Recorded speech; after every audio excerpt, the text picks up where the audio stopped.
Trustee Householder. Here. Trustee Lewis. Present. Trustee Rocha. Vice President Hernandez. Here. President Hack. I am here. We have a quorum with Trustee Rocha absent. Okay, we're here to do board presentations with Jessica leading us on the way. Good evening, everyone. This, at our last work study for the budget, the board indicated that they would like to have some further discussion around the board's prioritization as we move forward and get ready for the budget. I don't have it in this presentation yet. You'll see it in June 15th. But May Revised did come out on Friday, and so there's also going to be some funding that comes out of the May Revised that this prioritization by the board will help us to, determine what additional services and things that we need for our students. Next page. So I just want to reiterate a couple of the funding sources that we had in our last presentation. Under the in-person instruction, we received about $5.1 million. The timeline to spend that money was from July 1, 2020 through September 24th of 2024. We do have approximately $3.5 million remaining in that grant. And that does support our summer programs, so that some of that will be used up this summer. We have a lot of programs running, but it is available to fund our goals and priorities for the next 2 years. The next one-time funding, and both of these are one-time funding, so I want to remind people that when you use it to pay for people, it will only pay for them for 1 to 2 years. ESSER 2 is a pot of money that we received of about $13 million. The timeline was from March 13th to 2020 to September 30th of 2023. Very little of that money has been spent to date, and it is available to fund our goals and priorities, but for 1 year only, because that is due by September 30th. So the board's role is to set the things that you want to accomplish, and then staff has to determine the best ways to achieve those goals. As I listened in board meetings, some of the same things came up over and over, and so I set 4 of those out for the board. But of course, if you have other goals, priorities, we can try to add those in. I would just caution we don't take on too many in a 1-year period. So those are to recruit and retain staff, to pursue additional revenue opportunities, which we do regularly, to increase student access to our libraries, and to increase mental health supports for our students. We do have programs that the board approved in ESSER 3 around our academics, which was lowering class size at our secondaries in math and English language arts. We've added reading intervention teachers, as well as an additional intervention teacher, however the site thinks that they need to use that. So I didn't want to, the academic isn't on here because you have put quite a bit, but you can add that, some additional things there as well. So with that, it's here for the board to discuss. It's not an approval this evening, it's not a vote, it's just giving some direction as we are establishing our budget for the 22-23 school year. So we're doing no action other than just if we have any questions. Correct, and if there's Clarification. consensus to add something to this list or take away from this list. So, board members, any ideas, thoughts? If I, Mary? oh, go ahead. And I was going to say, you're hitting on the things that I've mentioned. Reading was the important one for me, and I can see that you're talking about libraries. There is special reading teachers, and I'm sure that we're covered. I just don't know if that's part of what you're thinking. Well, what, the board has already approved a plan with our ESSER 3 funds, and Okay. that is including 1 full-time intervention reading teacher at every site, in Okay. addition to what else they might fund. Plus, if you recall, one of the prep periods for our elementary teachers is intervention with iReady in reading. Rather than only covering prep, we brought every school up to 1 full-time, so they have additional time at each school to do small group instruction in reading. So it's Good. 1 point something in every school. Are those people hired now, or we're hiring? They are hired now. They were in place this year and last year. Okay, and so they're there. They And are we have the there. They money may to- not be the same people, but No, yes, but we they're have the there. money to cover for them. Yes, that's already been budgeted in ESSER Okay, my 3. other big issue was, of course, the staff in elementaries, where I was concerned about, and that we were hoping to cover them for the VPs. You will see this evening in the ELO plan that is in the regular meeting. One of the things that we're doing is the ELO, the Expanded Learning Opportunities Program, requires that we have a program available for our students before, after, and during intersession. Our plan that we're presenting to the board tonight for information, we'll come back on June 15th, is to expand that to all of our sites, of our elementary sites, and make that available in conjunction with our ACES program. And BACR will be running those programs with us, but because we're going to have so many students on our sites, the recommendation is to have vice principals at each elementary. Half will be paid similar to the S&C, how we pay it now. The other half will be out of the ELOP money. And they would have kind of a scattered time so that they're there during the after-school program as well. So we have oversight at the schools. So during the school time, they will also be there. Yeah, to they'll probably support start their a little bit principal. later in the morning No, so I that they can understand be that. there So till you can break 6. up that time. Okay, now, is that funding, is that a permanent funding, or is it only a couple of years? Right now, we have it, the 7 of the 14 are with funding that is ongoing funding, not base, but ongoing funding. These ELO is also on ongoing funding, which is why we thought to put those two things together. Okay, so those are two. And I think in mental health, counselors, to me, you already have kind of a therapist, or, well, we have the rooms, let's put it that way. Let's go back to that. We have the mental health rooms in each one of our schools. And then we have the persons that are involved there, correct? Yes. And then we have counselors as well. So we have a couple of different programs that are around our mental health supports. We do have counselors at all of our elementary schools that are full-time counselors. We have wellness rooms that have a paraprofessional, if you Correct. will, around wellness in those rooms with our students. We have a variety of clinicians and other programs throughout. This would be in addition to, and I am getting some input from our wellness team as well. I'm meeting with them next week, along with some of our counselors, to get some input about what they think that we need, as well as, if the board makes that a priority, so that we can bring back within the budget what we recommend that we do for next year. So now my last item is, I'm sure we're covering the elementary, I can see that. On the secondary, are we adding the VPs, or are we still at a part-time, or? We are looking at increasing at one of the high schools to have some additional, and I believe, and actually, we're going to have a little additional at the middle schools as well. Okay. But that is not something that we're trying to fit that into the budget now, and actually we have, without having to use this additional one-time money. Okay, thank you. I'll stop there. Any questions? Yep. So one of the things that I wanted to highlight, pursue additional revenue funding opportunities. I think it sort of marries really well with the discussion that was just previously had. So I'm really excited about that one. I did want to highlight recruit and retain staff. So can we add a caveat somewhere where the staff that we recruit and retain mirrors the student in the demographics? Because We can do our best. Of course.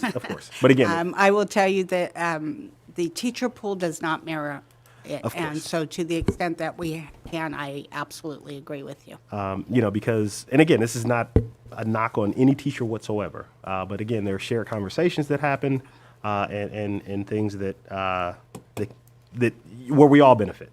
Our veteran teachers, our new incoming teachers, and as well as the community. So I want to make sure that there's some intentionality around recruiting and retaining those staff as well. And that was the only one that I had that I wanted to sort of bring up. So. Okay. Philip, which one? Yeah, I can jump in. Because to follow up a little bit on Trustee Lewis, yeah, I'd love to see the recruitment of diverse staff be kind of represented in there. I'm wondering if if it falls within that scope to think about things like pipeline development, because while our teaching pool may not represent what our students look like, our student and our population in the city do represent those. And is there ways we can, as a district, find ways to get those people into teaching careers and help foster that kind of love of teaching and get people into those careers? It'd be really great to see if there's opportunities for that. So there's a couple of things. There are various ways that you can do an alternative route to becoming a teacher, and many of our teachers do that. They are working while they're getting their credential. But they have to meet the criteria. I can't change the criteria for this board. It is what it is by the state. So as long as we get folks in that can meet that, it's been a challenge this last year, not having in-person job fairs and recruitment, because the reality is when you go on the virtual, everybody has to choose to come to you. And so that's been a bit of a challenge. But what we do use a lot of the alternative routes, and that does help you get to a little bit more of a diverse student or teaching staff. And then the other general comment I have about all of these is it'd be great for us to determine or define what success means in each of these metrics, because there's like a wide range of things that we could be doing here, right? So increasing student access to libraries, is that opening libraries one day a week? Is that satisfying what we intended here? Or is, fully operational, fully staffed library, is that really what the intention was here?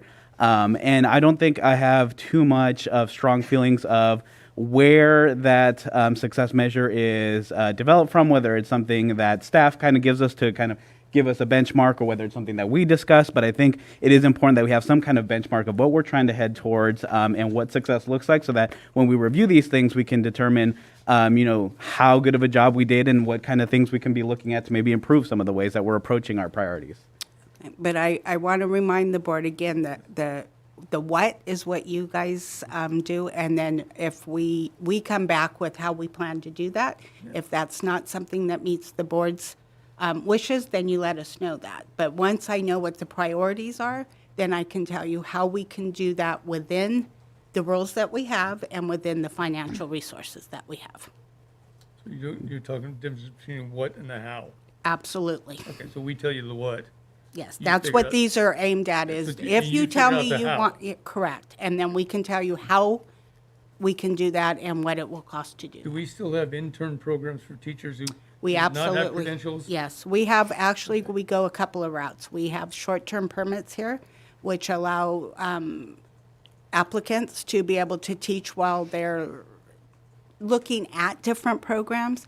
We have pre-intern programs, which says that you have not yet completed your 120 hours of seat time that's now required to be an intern, but you're going to be completing that and in your program. And then we have intern programs that are there as well. And if you look, when we get our CalPads in our dashboard, it tells you by school site which teacher, not which, but how many teachers at each site are in that preliminary going through their credential program as they're teaching with us. Yeah, and I appreciate that, because I remember back a few years ago when I had hair, I was an intern. That's how I got hired here in Antioch. And I did not make the same amount of money that everybody else did, but it got me my credential. So I'm glad that program is still there. Yeah, it absolutely, and we do have a lot of teachers who work while they're getting their credential. There you go. Yeah. You need their living. So Trustee Householder, really quickly, I wanted to add, so in terms of pursuing additional revenue opportunities, I do want to make sure that we are, we have a particular concentration of students, and there's a lot of funding out there for it. And I want to make sure we say it so it's on record. So when we're pursuing funding, it's not just for structural, or it's not just for those things. It's also to support students. Because again, there's a lot of funding out there. We have the concentration in the population of students that would make us attractive for those funds. So making sure that we're not just pursuing funds for sort of all manner of things and leaving out students and our teachers as well. So I want to make sure that I highlighted that. So, Kelly, you've been patient. All right. Thank you so much, President Hack. So I think I want to start off with just like a comment that I think would be helpful for my colleagues. The way that I'm understanding what we're doing here, so we have what seems like maybe a lot to some folks, but 3.5 million, really not that much at all, kind of a drop in the bucket. And we're being asked to, out of these priorities, what is the one maybe that we're leaning towards to kind of give you direction or add or take away, right? Actually, I'm thinking it's all four that we've Yeah. heard, and trying to keep it to those four. Yeah. Or if there's additional ones that you would like us to add, or look take at. away one of these because you don't want it a priority. I think that this is a year, again, some of it's one time, but some of what's coming out of Sacramento is ongoing. So as we look at that, having your priorities to determine how we spend that money is a good idea. So, Yeah, no, definitely. And thank you for that clarification. There's a lot of nuance with this process, so I think it's important to kind of honor that. But then the other thing is, when we're thinking about these priorities, the thing that's sticking out the most to me is in-person instruction is the big pot of money, as well as, the ESSER 2. These are both kind of COVID related.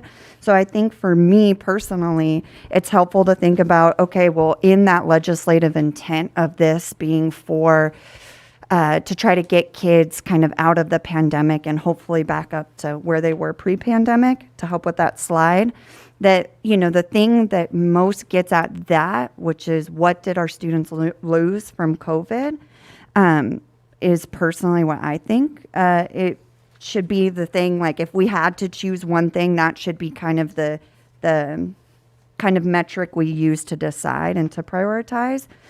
That being said, I will say that pursuing additional revenue opportunities would be that top of my list, because that's, to me, the thing that we can get the most bang for our buck, because I'm also thinking about 3.5 million.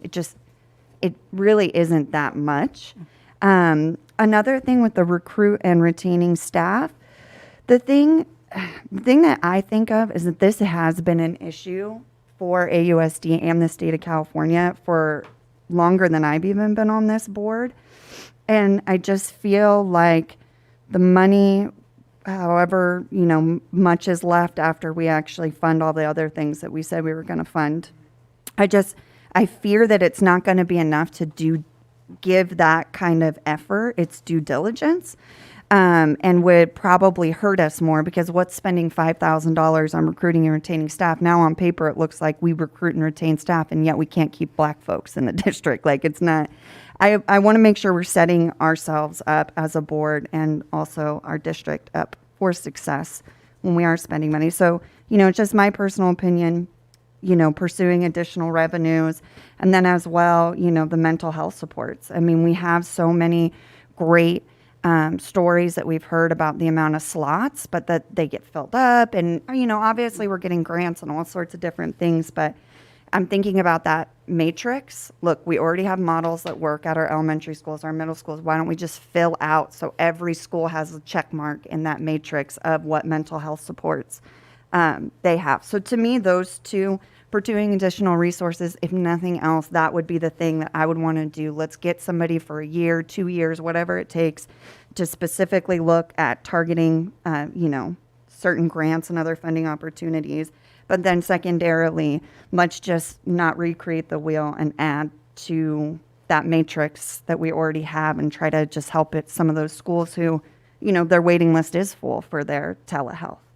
So yeah, that's just my So 2 cents. I think I might have been a little misleading, so I do want to correct both to the board and the public. These are not our only funding sources. These are additional ones that I wanted to point out that we haven't established any use for them yet. The ESSER 3 did do a lot. It was $30 million. They did a lot to try to address all of the COVID-related issues. We had money that was directed and have gotten grants around all of our COVID testing. Our testing centers is all being paid by grant money. So there are other, I didn't set them out here because they're already accounted for, but it's not, and recruit and retain is partially here. Yeah. But that's what your ongoing money is for through your base. And that's kind of, I've seen recruit and retain on every LCAP since LCAP started. And that's kind of where my kind of knowledge base with this district starts. And so it's not to say that that's enough, because it's clearly not. But And the just such a majority of the long-term money issue. that goes in LCAP is around our signing bonuses for special education and BCLAT, our bilingual authorizations. It's not large amounts in your LCAP that are going towards recruit and retain, but those are our hard-to-fill areas, along with math very quickly becoming in there as well that we might have to think about. And this year to retain special education and SDC teachers, in our contract is also an ongoing stipend to try to retain them, because that is an area where we're losing teachers regularly.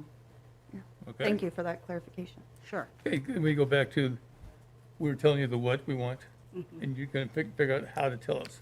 Or somewhere down the road, so are we gonna have a follow-up type of meeting? No, I think once you set the goals, you'll see it in various places. So you'll see some of it in the ELOP tonight, and we try to, once we know what the what is, then as we bring things forward, whether it's our regular budget, our grant plans, we can recommend those things within the different plans that we bring to you.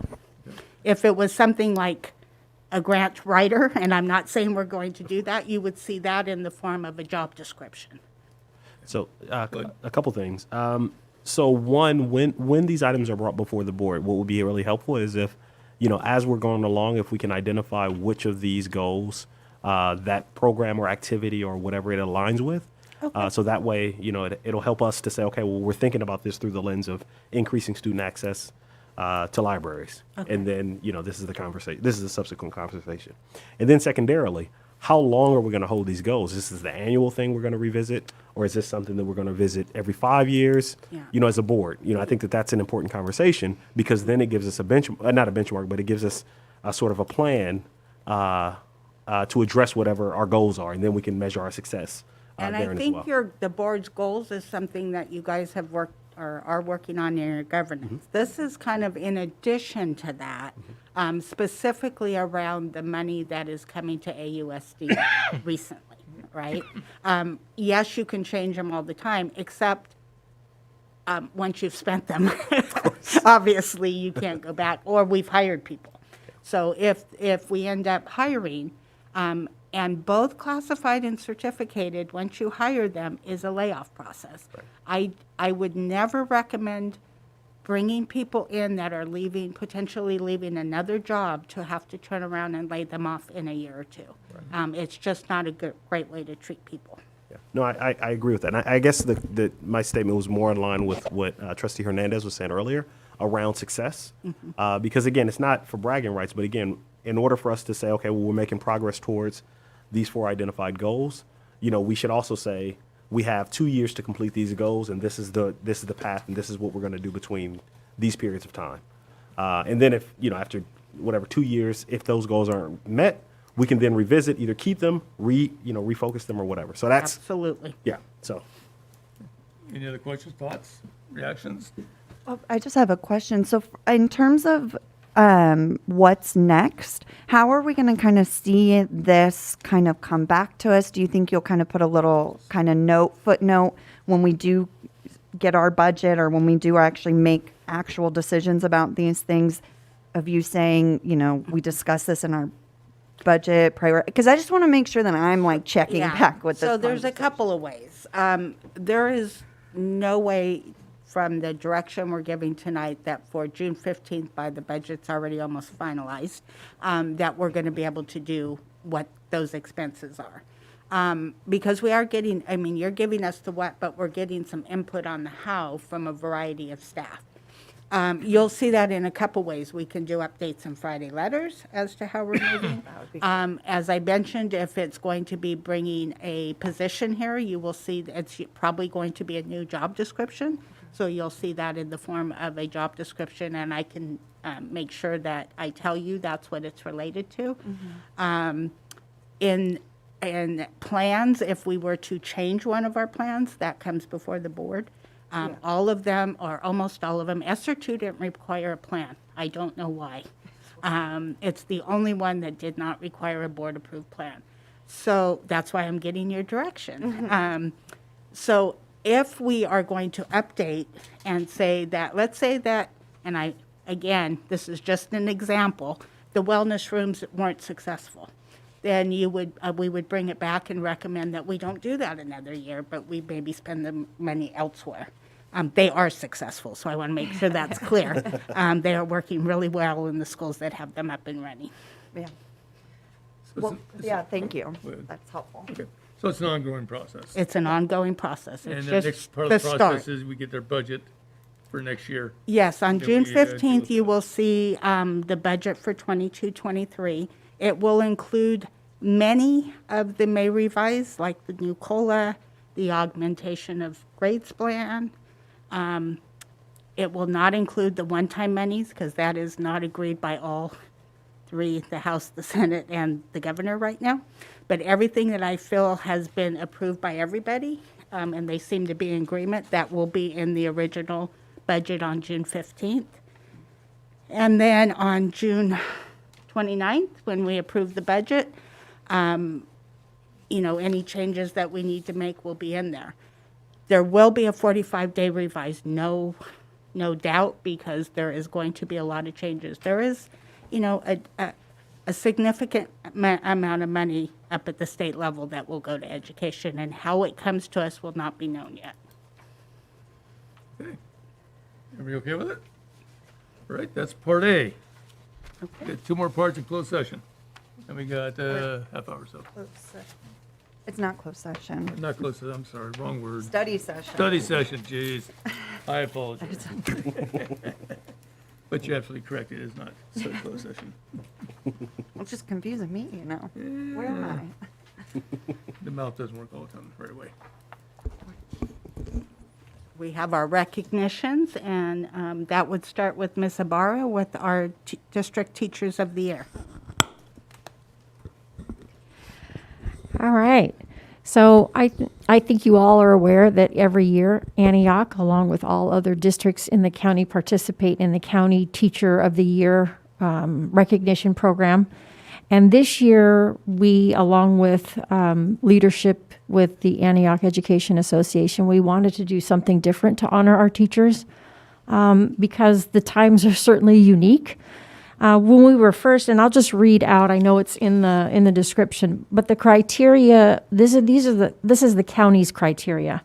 Demonstrates depth of content knowledge, differentiates instruction to reach all students, uses innovative instruction to motivate, engage, and encourage student learning, analyzes and reflects on achievement data to improve instruction, is committed to fellow educators as evidenced by her instructional leadership and willingness to serve as a formal or informal mentor, maintains an interest in continuous improvement and actively participates in professional development, demonstrates influence beyond the classroom, and demonstrates effective communication with students, colleagues, and parents. And for these reasons and the challenging last 2 years that our teachers have experienced, we felt that they all met this criteria. They were all put to the test of all of their abilities. They had to demonstrate innovative ways to constantly change their instruction to reach their students, to intervene when they saw them struggling. They taught each other.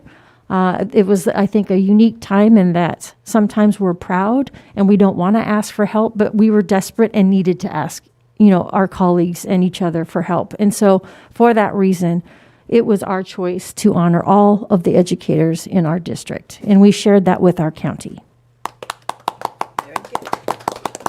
When you use the word "we," I assume that's AEA. Yes, and actually I District. would like to read what Valerie Luke, the president of the AEA, this was the letter that we submitted to the county, and it said, "To who it may concern, it is my great pleasure to write in support of the nomination of all Antioch educators for the 2021-22 Teacher of the Year. Since March of 2020 and the sudden closure of our schools, the teaching profession has turned upside down. Teachers had to invent ways to deliver lessons to students in a whole new way. There was no expert advice about how to teach through a pandemic, but the teachers of Antioch and the rest of the country rose to the occasion and found ways to reach their students and continue to help students learn.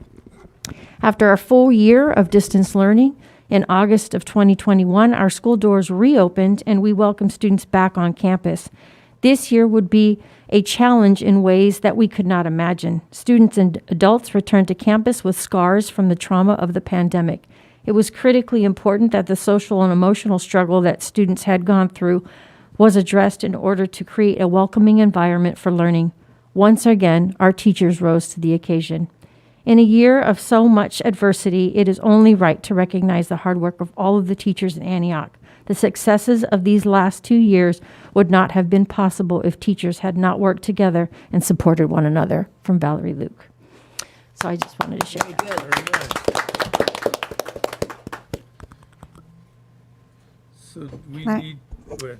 We do also have our classified representative of the year, but did you want to comment? Yeah, I just want to ask a question because I remember Superintendent Anella had said that there was a little bit of pushback from the county. So I'm curious to hear what their response to this I was. didn't want to spoil the celebration by sharing that, but we were disappointed because we were hopeful, just as these last 2 years have required us to think out of the box, that they could not seem to deviate from their protocol or process. And so they demanded one person and said that they would not be able to recognize all teachers. They didn't want other districts to feel bad about not having done so.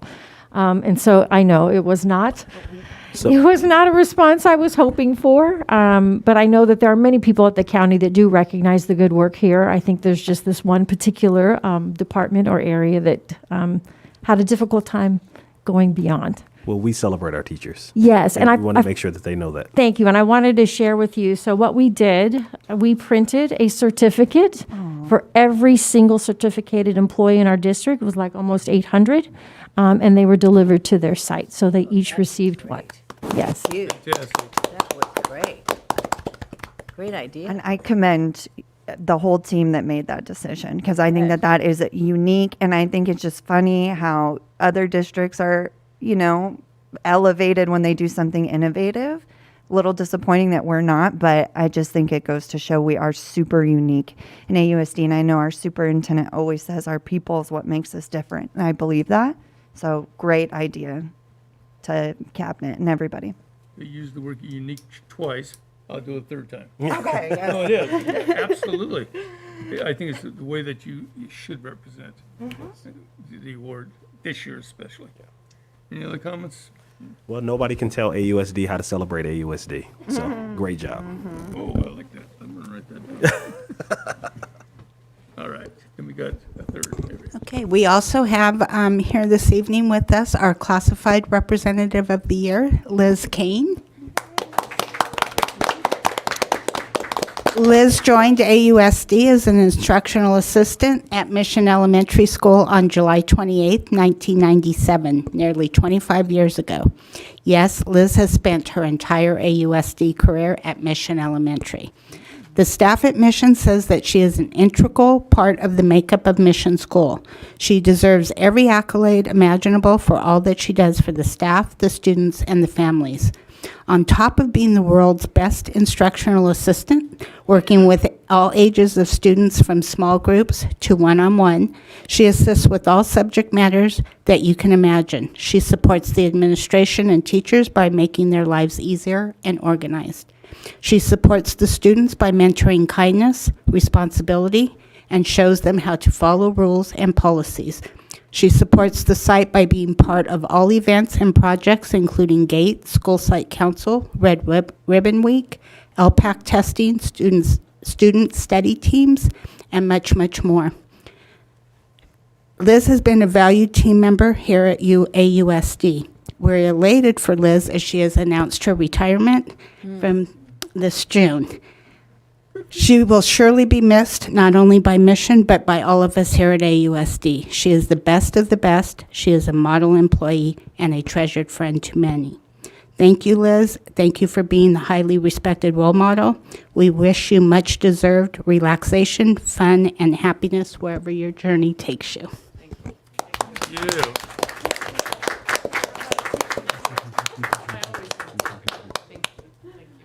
Oh, do I? Oh, can I? Am I allowed to? You are? Yeah. I don't have to do it. Yeah. Yes. We want to hear that wonderful voice. Yeah, And so do people online. just like my students. Right.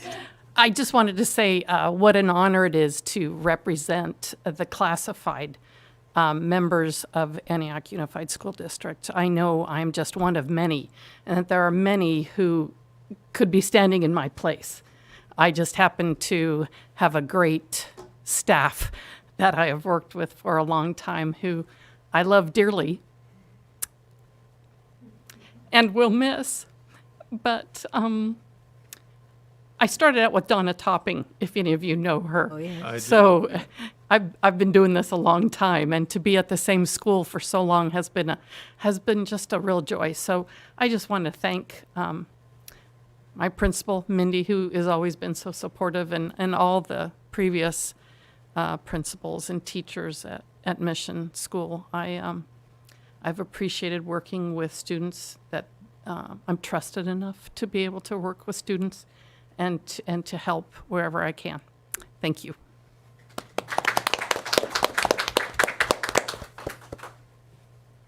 And we do have some punch and cookies here. If everyone would like to enjoy and take a few minutes to talk, that is great Before as we well. leave, or before we do whatever we're gonna do, I, again, came out of college into this district and, didn't have a credential yet. I was an intern and all that stuff.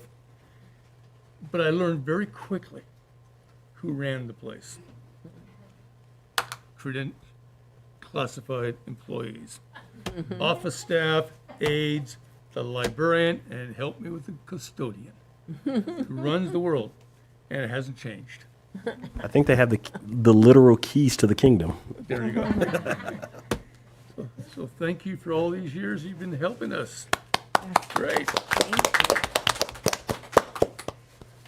All right, so we got a break until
Call back to open session.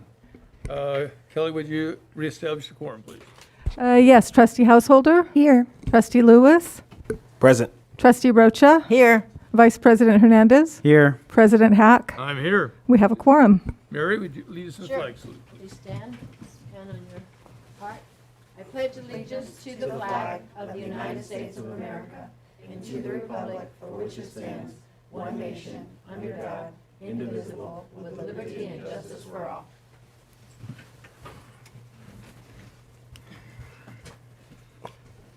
Okay, I need a motion to approve the minutes for the regular board meeting on April 27th. Move So- approval. Oh, Mary?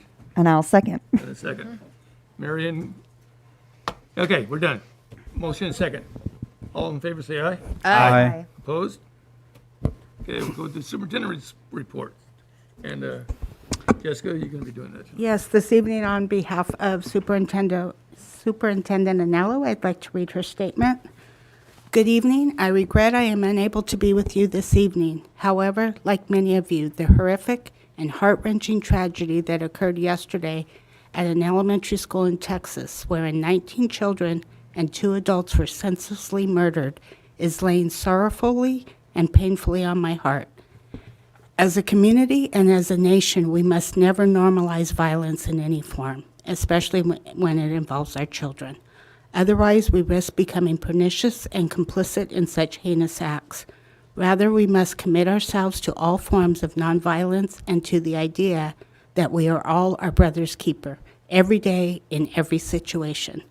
We must also recommit ourselves to action and to making our voices heard. In the coming weeks, I will be reaching out to ascertain what we, as a governing board and school community, can do to maximize our voices and resources in response to this horrendous tragedy. In the interim, I would ask that the board and those in attendance or watching tonight take a moment to honor the lives of these 21 innocent victims. A minute of silence, please.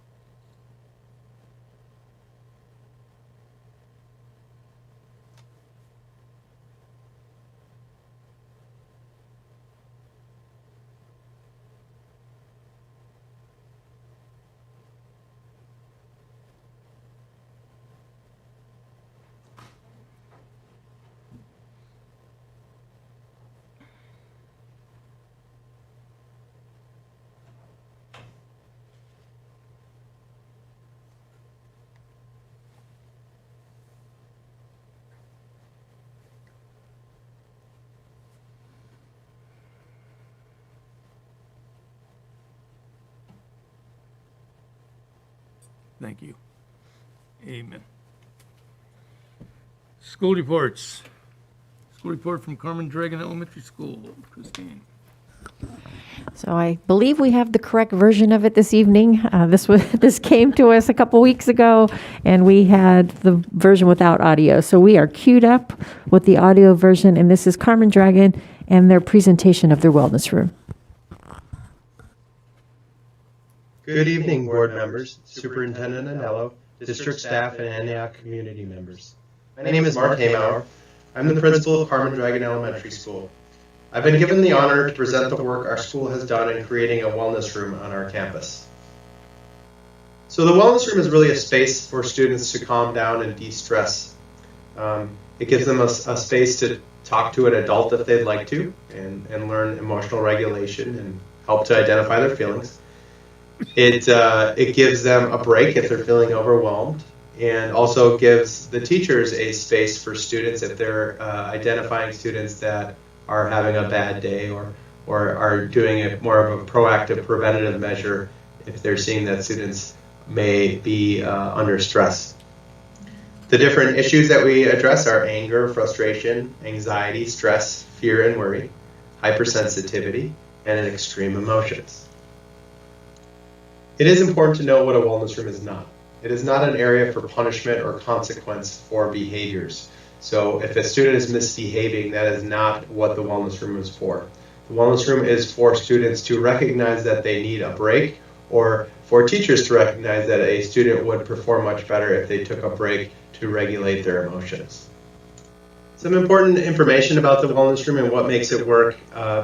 Students are generally only in the wellness room for about 10 minutes. They're given a timer, a sand timer that they flip over so they can keep track of how long they've been in the wellness room.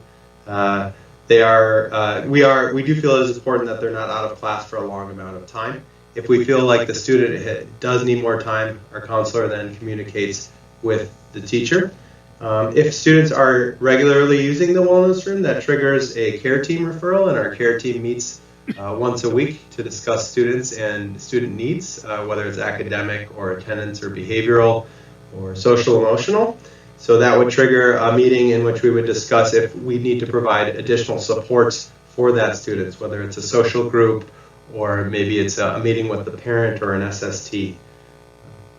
The wellness room is a small space, so there is only one student per classroom, and then we only have 3 students per zone, and I'll explain the zones in a little bit.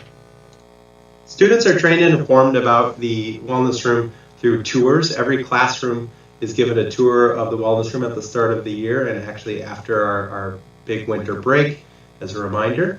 Also, the principles of the wellness room are reinforced through our second step curriculum, which is our social emotional curriculum provided by the district.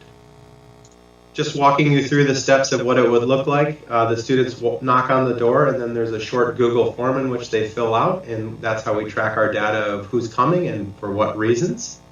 And then they choose their desired zone and go there with their 10-minute timer. The different zones are the yoga and meditation zone, the reading and self-discovery zone, the hands-on zone, and the clay wall zone. And then if there's private time needed with the counselor, they let the instructional assistant know. The first zone is the yoga and meditation zone. This is where students can stretch, relax, or meditate.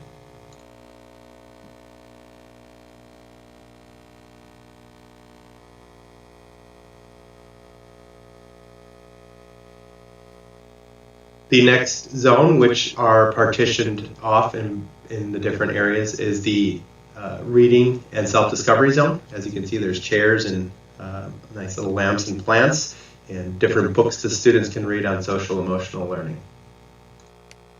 Zone 3 is our hands-on area, which is the most popular one.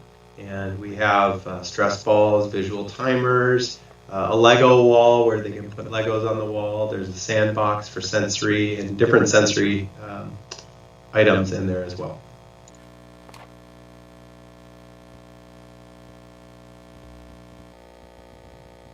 The next area is the clay wall area, and that is the zone which they can throw a chunk of clay at the target to get a little energy out, or anger, or whatever emotion they feel they need to express through throwing the clay at the wall.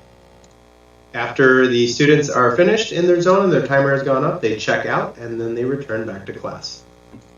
I wanted to provide some data. This is our last full month of data from March. So here's some of our information that we do collect when the students enter and leave. This data is on our what grade level is either being referred or asking to go. We've noticed that it's been fairly consistent as our older students are definitely utilizing it more, but we do use it all the way down to first grade and for a few select kindergartners as well. But as you can see, there's a good mix of students that utilize the room. This is a breakdown of how the students are coming here. Some 63% are self-referral, so asking if they can go, and another 36% is for teacher invite. This is a breakdown of the reasons why students are saying they want to use the wellness room. The overwhelming majority is they just need a break or some quiet time. Next is they're having a conflict with a student. And after that is personal issues. This is a breakdown of the zones that they like to visit. 52% is doing those hands-on activities, and then the rest of the zones are pretty equally spread out. This is the one that I'm most proud of, and this is the question we always ask students before they leave: are you feeling better? And as you can see, 96.6% of students, when they visit, at the end of their visit, say they are feeling better. Our last piece of data that I wanted to share with the group here is we have had 1,076 students visit as of the recording of this presentation. Thank you again for providing Carmen Dragon the opportunity to present our hard work, and thank you for teachers to recognize that a student would presentation. Thank you again for providing Carmen Dragon the opportunity to present our hard work, and thank you for your time.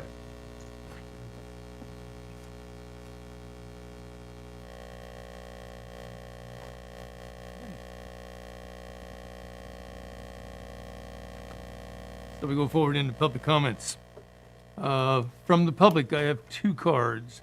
First one is from Velma Wilson. Mr. Chair? Yes. Before Velma, you get up, I just want to say that was a wonderful presentation, and I'm sure we all agree. I was noticing, I guess each room, wellness room is done a little different. It depends on who designs it, but they all have the same issues, right? They all have the yoga and the kind of same themes, but they just design it different. I'm sorry, I just wanted to pull that out. We have had some of the other schools go and tour and determine what works and what they would like to add.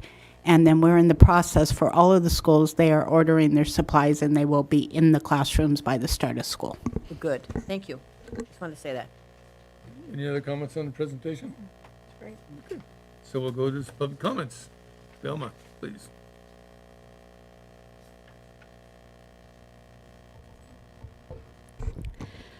Good evening, board.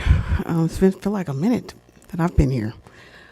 But on behalf of National PTA, our national president, Anna King, and Texas PTA president, I have a message.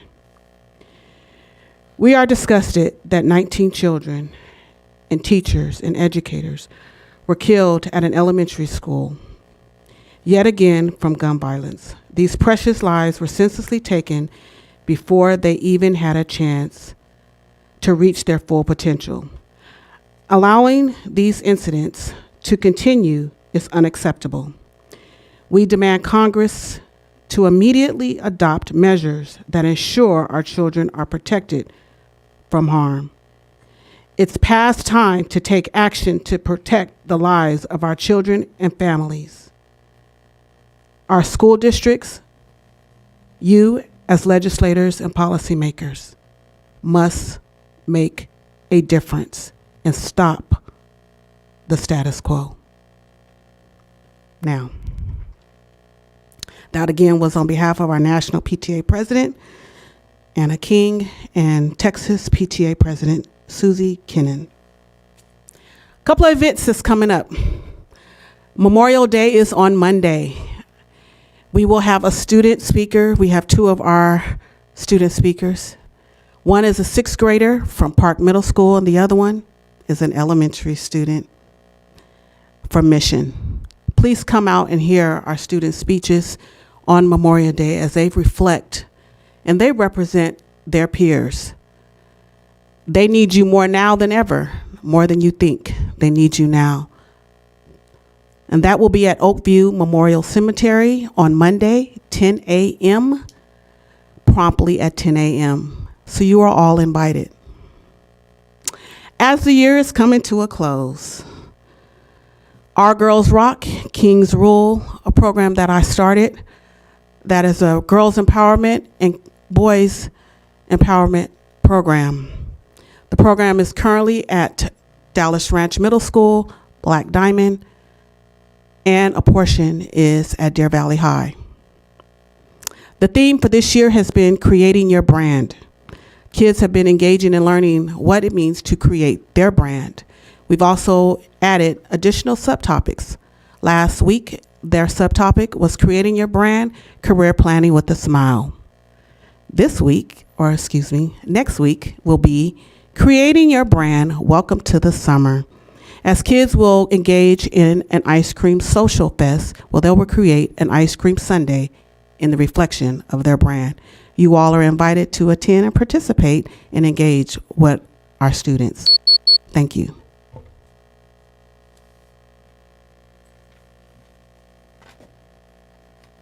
Do we have a second speaker? Quentin Levesu?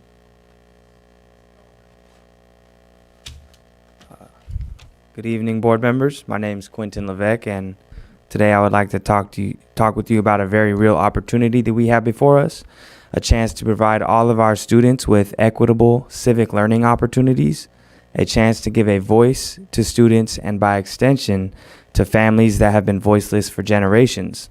As you may know, the cornerstone of democracy rests on the foundation of an educated electorate. Why then are civic and democratic commitments absent from districts' LCAPs? Why then do 87% of all districts in the state not mention civics, citizens, citizenship, or democracy? Why then do more than 5 million of California's 6 million students attend school districts that do not articulate a substantial focus on civic engagement? Evidence shows that civic education raises young people's knowledge, skills, and dispositions and supports them in becoming active citizens as adults. The data I have just outlined underscores the need for all of our students to have access to leadership activities and resources, not just the top performers. The People's Advocacy Group champions the idea that when young people activate their voices, they can be among the strongest change agents in our communities. That is why we want to partner with you to provide an exclusive educational platform, Fast Track Capital, to connect your students into the lawmaking process so they may engage with current legislation and connect with their lawmakers. With cutting-edge technology and a plethora of different resources and tools, students can actively participate in California's lawmaking process. With the May revise now behind us, the time for revolutionary change is now. $8 billion for a one-time discretionary block grant, 6.56% LCFF cost of living adjustment, $403 million in expanded learning opportunities programs, and $100 million in one-time funding to expand the community engagement initiative. These are all possible funding sources to spearhead the highest quality and most equitable civic learning opportunity there is now. I have sent you all additional emails containing information. We already partner with school districts in the state and want you to take advantage of this opportunity that we have before us now. Thank you for your time.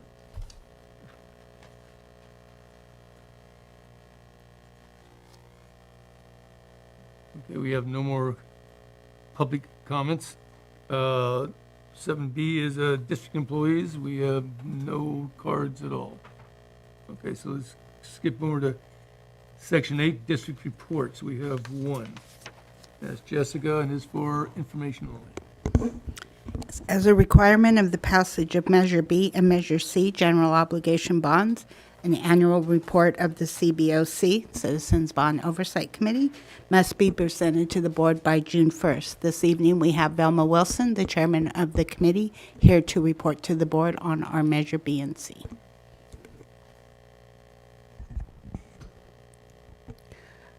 Good evening, board, again. Tonight I will go through our CBOC annual report. And this is as of May 25th, 2022. Measure B update. As the board is aware, Measure B funds were fully depleted on June 30th, 2021. Measure C, Series E update. The remaining $10.75 million of Measure C was sold in 2020. The district is using those funds for the following projects: modernization of wings 300, 500, and 900 at Antioch High School. They are now complete. HVAC project at Park Middle School is also complete.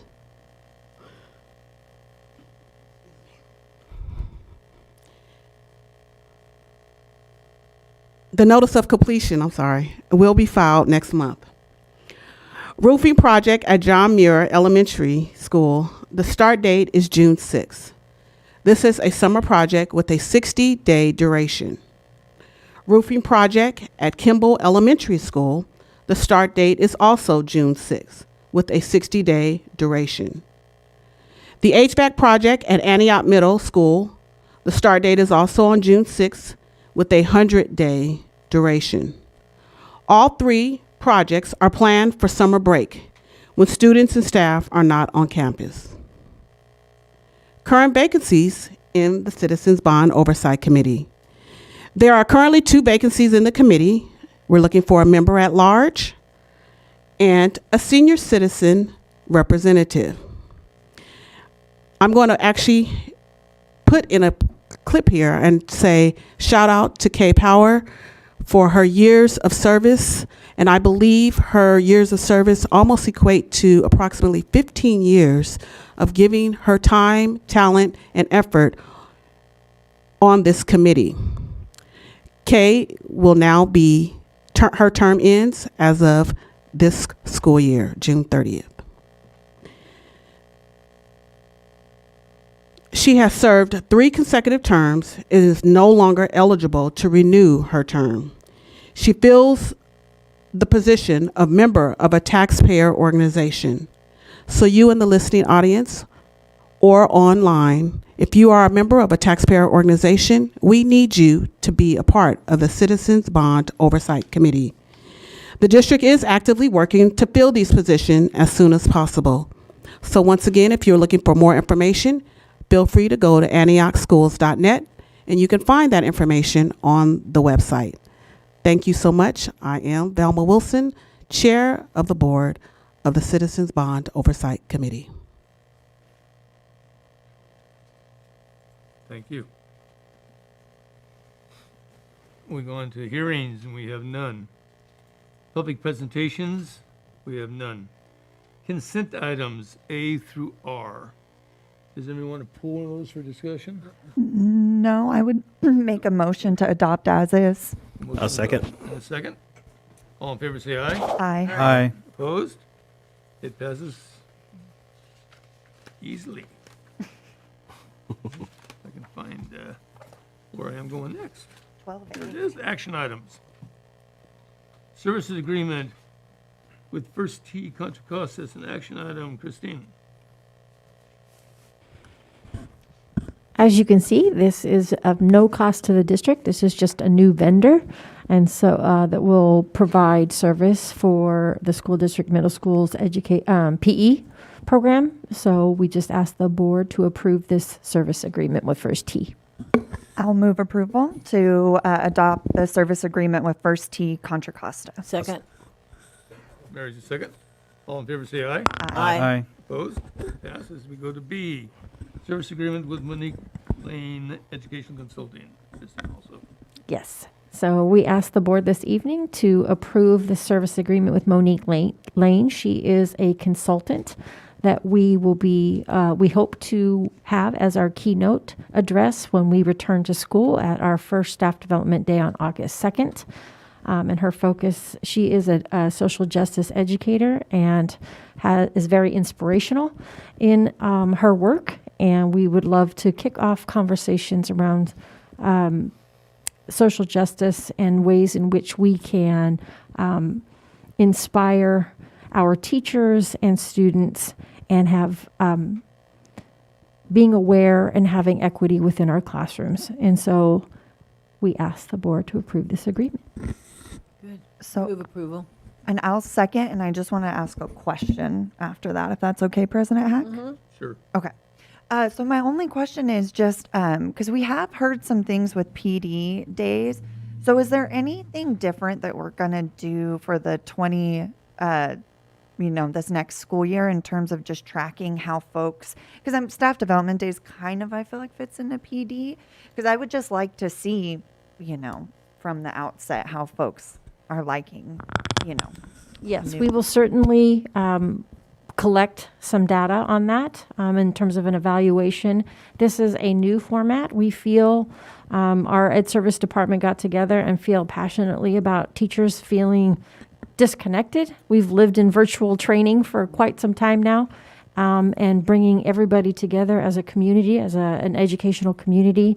And then they will go into breakouts after this to have conversations specific to their sites. So taking the message and kind of thinking of ways to put it in practice back at their schools. But yes, to answer your question, we will be asking for their feedback. Because I just really liked that last kind of big staff report, or it wasn't even a staff report. I think it was a board update on PDs, and just thinking this is going to be kind of the first technically PD of the new year. So, but looks great.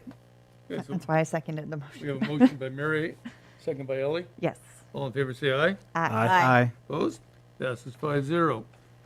Let's go to number 13. Items for information, discussion, action by board. An update on the bond survey discussion. Stephanie's not here. With so Superintendent not here this evening, we would like to pull this and move it to the next board meeting. Okay. For that, right? Well, we don't have to vote for it, right? Since you're technically the second, so you would be able to pull it. Yeah. Yeah. Yeah, your opponent, yeah. Okay, in B, 13B, online public comments, that's Ellie's thing, discussion. And this says, I think I'm getting the update, right? Of the research, Ms. You Cavallaro? discussed the possibilities of accepting online public comments. Okay, and I apologize. I need to refresh my memory a little bit on this. I was so ready last meeting. But now I have to unthaw my brain a little bit. So I did survey all of the districts within Contra Costa County and heard back from everyone except 4 of the smaller districts who I think they probably felt their experience wasn't quite as relevant because they are much smaller districts. One only has 72 students. So, and everyone else got back to me. They were great. And they also, I think I touched on a nerve because there's a lot of trauma out there about public comments over the last couple of years. It was clear that I hit a nerve and gave them a little opportunity to express themselves freely. I won't be quite so free with what they said. I don't want to jeopardize my sources. But most of them reported that, and I'm looking to see if I tallied this on here. I didn't print the tallied sheet. My apologies. So I'm going to count here. 1, 2. 8 of them responded that they only accept in-person comments now. There were 3 districts that accept comments via email. That's a shared email. There's still one small district of 1,300 students that actually accepts comments using an online form, but they said they don't get very many comments. And there are 2 districts that were still utilizing Zoom, so that was still an opportunity for them, for people to participate via they either did in person or they could participate via Zoom. So again, only 3 responded that they were using a centralized email address.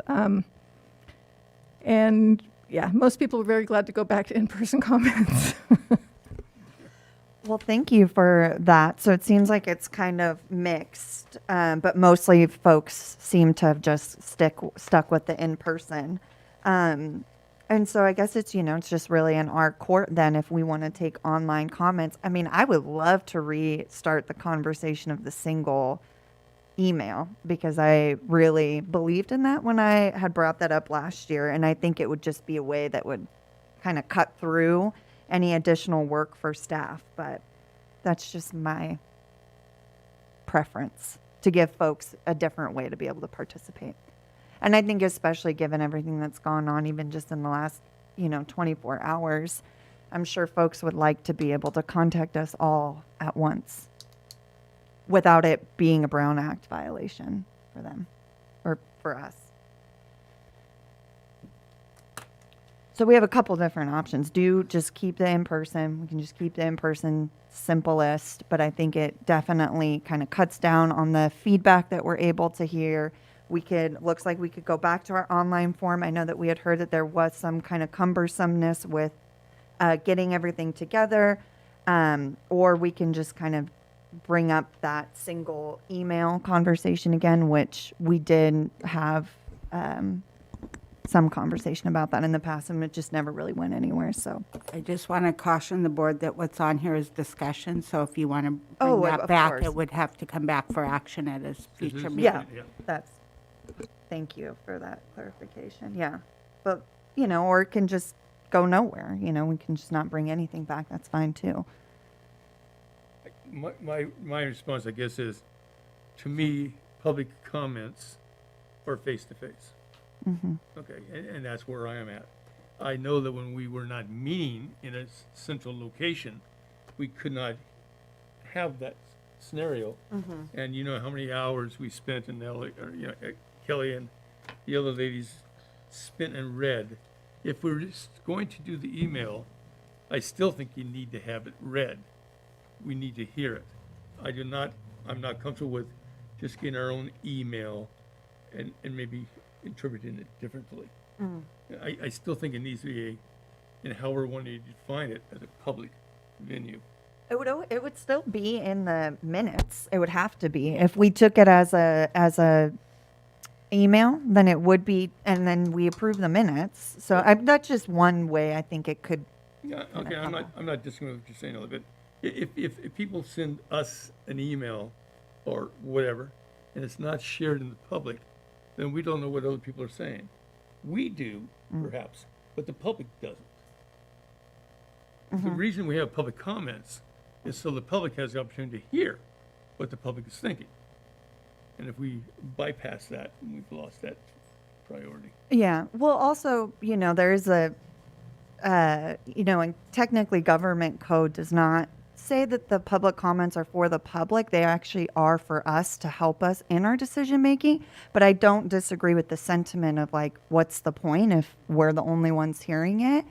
I guess the point is just if you're in a cast and you can't get to the board meeting that night and you still want us to consider it, consider whatever the comment is, it would be nice to just be able to have that in some kind of organized way.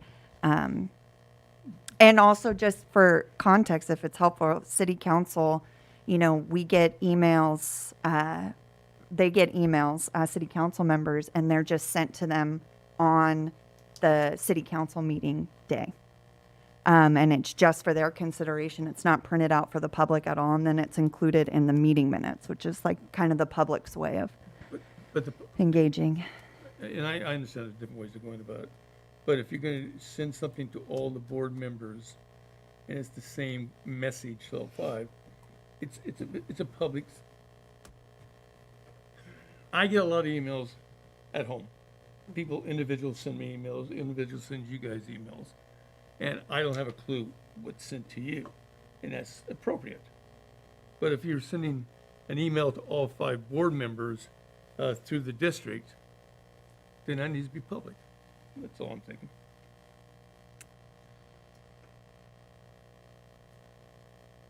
Any other comments? 2 on the completely different side. What else is new? I know. So we bookended the conversation. I think I like the idea of having some way of comments being accessible. I think accessibility really is at the core here. I guess I'm wondering, some of the things that sound most interesting to me is, doing like a Zoom option, I think feels like it captures the spirit of what I've been hearing in this conversation of like this face-to-face style communication, as well as also giving accessibility to people who maybe aren't able to be here but still want to have their voices heard. So that's kind of my thoughts on here about that. We also, just to kind of add on to that, we did use WebEx before, though. So that's just another kind of consideration. I think that if, we can maybe ask staff to maybe provide in a Friday board what that would look like to have that virtual participation, but just as like a little caveat to that. And we didn't have anybody give oral comments when we did do WebEx because of the security concerns. And we only have one tech person here with us, which it can be very difficult to manage all those things. Just another thing to think about. It is very difficult to manage those things. I'll just unequivocally say that. Any other comments? Okay, it was up for discussion. Let's go forward to B. So then I just want to to clarify just for them, that means it's going nowhere. And we can bring it back up again later if we want. But for now, just so. Okay. Perfect. That's everybody's understanding? Okay, fair enough. Let's go to 14, resolution for first reading. There are none. 15, resolutions for immediate action. There are none. 16, resolution for second reading in action. None. 17, board policies for first reading, none. A lot of nuns. That's not a religious thing, okay. Board policy for second reading and action, we have one. Christine? All right, before the board is the revised policy on the uniform complaint procedures.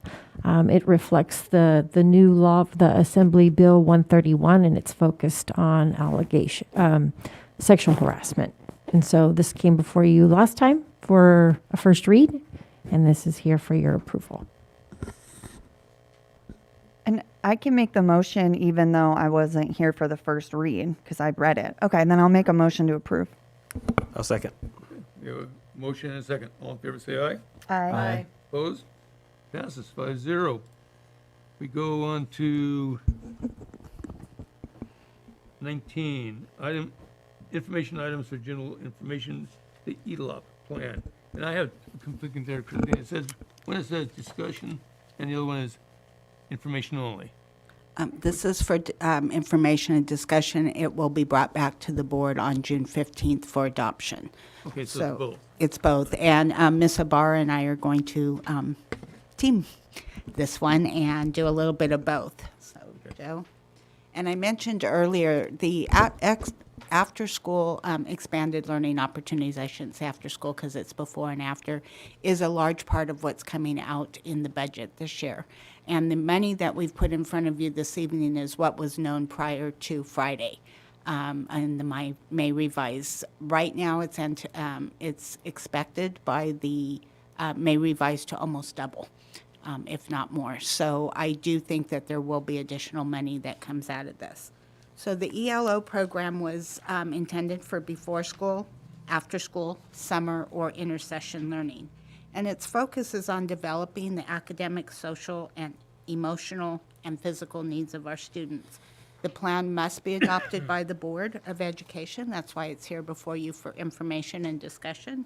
And then it will be brought back on June 15th for adoption.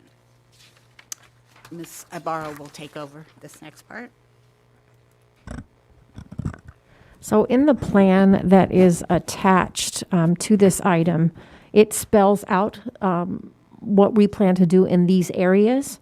So focused on how we will provide a safe and supportive environment, how we will actively engage students in learning, skill building, developing youth voice and leadership, encouraging healthy choices and behaviors, making sure there is diversity, access, and equity, having hired quality staff. And I think Deputy Romeo had shared earlier, we will be partnering with BACR as they have provided services to our current schools that have after-school programs. We are expanding. Our goal is to expand those services to the the remaining elementary sites, making sure that we have a clear vision, mission, and purpose, and a collaborative partnership with BACR and continuous quality improvement. So we will be evaluating what the offerings are in the program and making sure that we are improving that as the years go on. And then again, as I mentioned, I do expect the revenue to increase, but as of the writing of this plan, it was approximately $3.8 million. And our budget is, obviously it's going to be ongoing. These are estimates of what we expect it to cost as we go into our summer programs.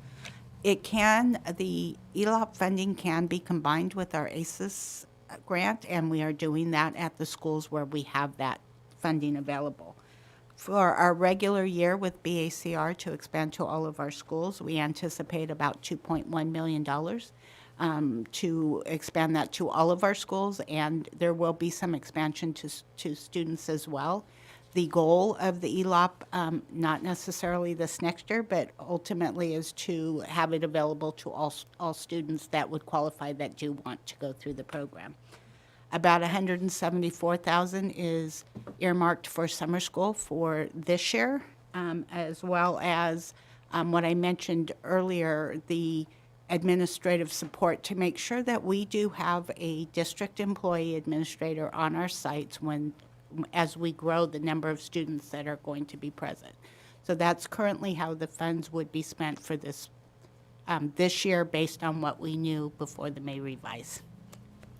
So with that, I'm happy to take any questions, and this is, again, a plan that we would bring back to the board for adoption at our next meeting. Just a quick point of clarification. So for the budget plan, so that essentially $3.9 million has been earmarked, but has the programs that are going to sort of be structured, have they been identified? Or is the plan for us to come back, have the conversation, and then once Once the plan's adopted, we will be bringing forward a contract with BACR that will provide for those funds for the next regular school year. so all the funds would be tied to that BA? Okay. Yes, except for the administrative costs of and. Any other questions? Yeah, so more so feedback on the actual request itself in section 6, diversity, access, and equity. I would just say when I first was reading this, I was like, whoa. And like maybe I'm a little overly PC, but I think we should probably like reconsider building teepees as a way to like uplift Native folks. And then also, maybe we want to drill down a little bit more specific. I know this is probably describing what's already kind of planned. But if that is already planned, maybe might consider redoing something else or doing something that's maybe more connected to the Hulpoon Bay Miwok tribe, which is native to this area. So yeah, that's the only thing that really stuck out, and that's more in this. Yeah, it's in the actual plan itself. So I would highly, highly, highly suggest changing that particular section. Any other questions?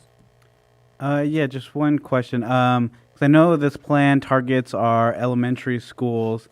Can you kind of just give a quick background on that reasoning and kind of, just a little bit of why we're targeting elementary schools? Because the grant itself, the program is TK through 6 that you must offer. Got it. Yeah. Anything else? Okay, let's go to the next one, which is for information only also. Uniform complaint procedures. So the next two are just the administrative regulations. They don't require any approval, and they're just associated with the board policies that were there, that came before us before. So around the UCP, as well as the addition of Juneteenth for the recognition. And on the revised ceremonies and observances, as we were looking at Juneteenth being added, we did have some of our holidays missing, so we did update it to meet our CSEA contract. Any other questions, thoughts, whatever? Okay. Let's go to 21. Additional comments? I assume we have none. Oh, you skipped 20? 21. Future agenda. I did, I'm sorry. Skipped over 20. Yeah. Yeah, Get out of here. it's okay. So, in light of, everything that's going on in the country, I know that, I'm assuming we're jumping to 20, so I'm Yeah. responding to that. Go for it. So in light of everything that's going on, it's no secret I'm on the Police Crime Prevention Commission. I'm actively involved in a number of different activities in the community, and I think that one of the things that's missing, and has been missing for quite a while, is having some dialogue between law enforcement and the community. And in that spirit, You should probably wait till 22. Sorry, I don't want to Oh. rain on your parade, but Gotcha. if it's an item, then say it here. Gotcha. Otherwise, it's getting out of. yeah, I will hold. Thank you for that. Yes. Okay, good enough. Now let's go. I do have just No, a no, few items.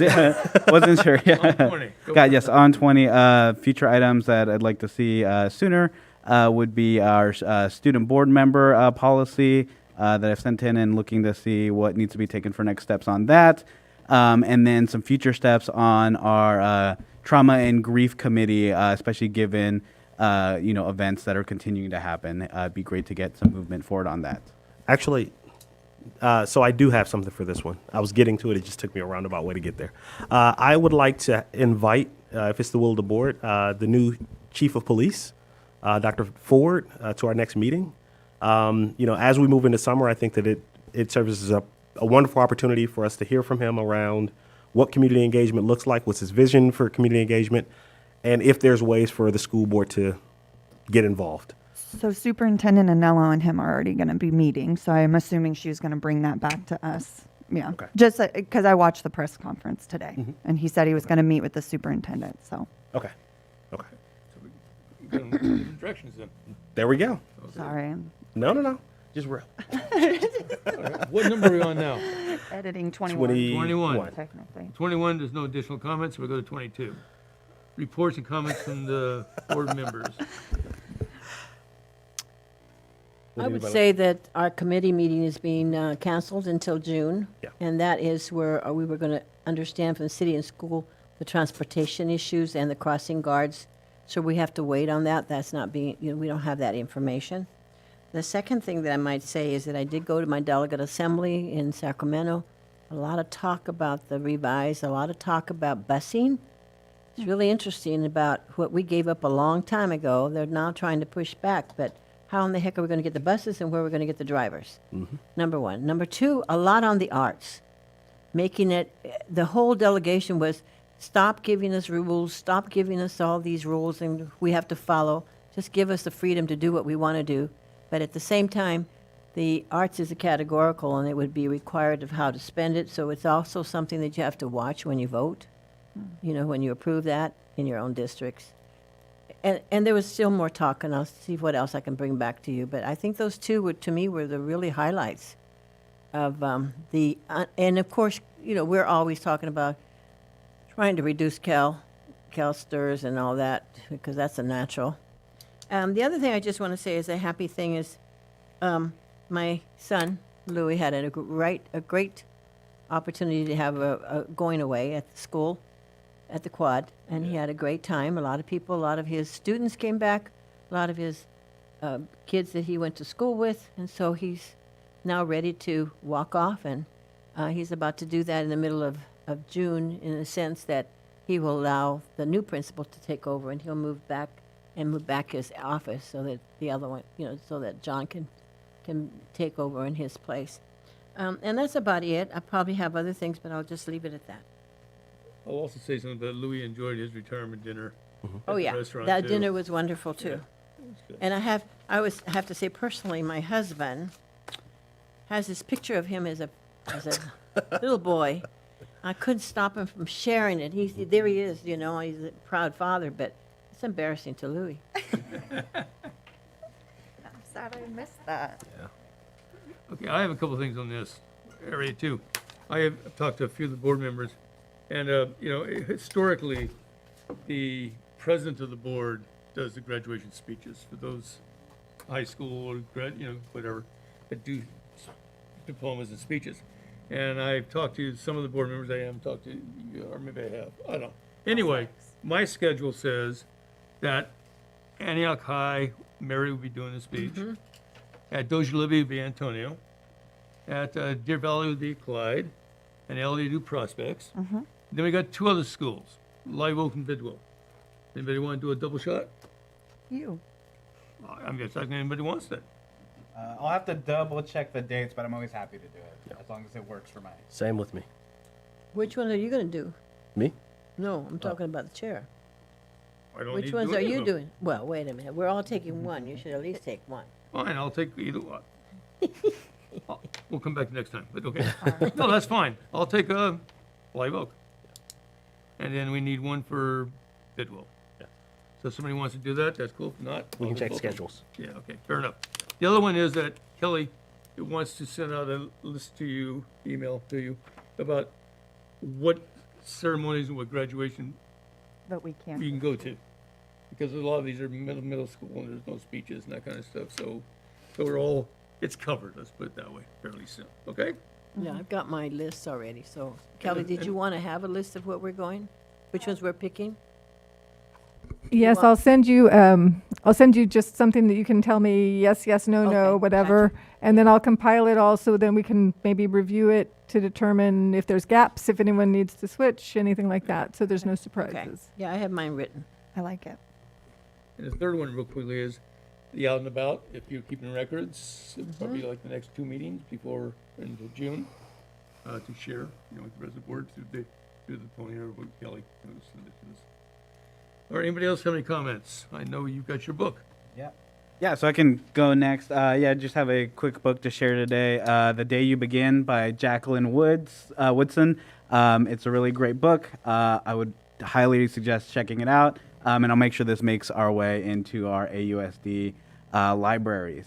The other thing I've kind of just been reflecting about, especially as we get to the end of the year, and as I reflected, ending my quarter, I teach an undergraduate course over at UC Davis, and just reflecting on, the challenges that our students and that students are going through in general, that we're in such a rush to get people to catch back up, to get back to normal, but we have to, continue to think about how can we, support students and prevent burnout. I think, not only are staff burning out, but so are students as well. They're definitely feeling all the challenges of coming back from the pandemic. It would be nice to be able to say that we can just go back to how things were, but it is a process. And so I'm glad to see that we are thinking about some of those things as a district, and I'd like to see us continue to kind of focus and think about how can we be even more proactive and how can we really get to the root of issues.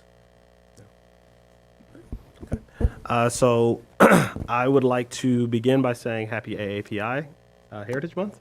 There were a couple of events that I attended this month over in San Francisco as well as throughout the Bay Area.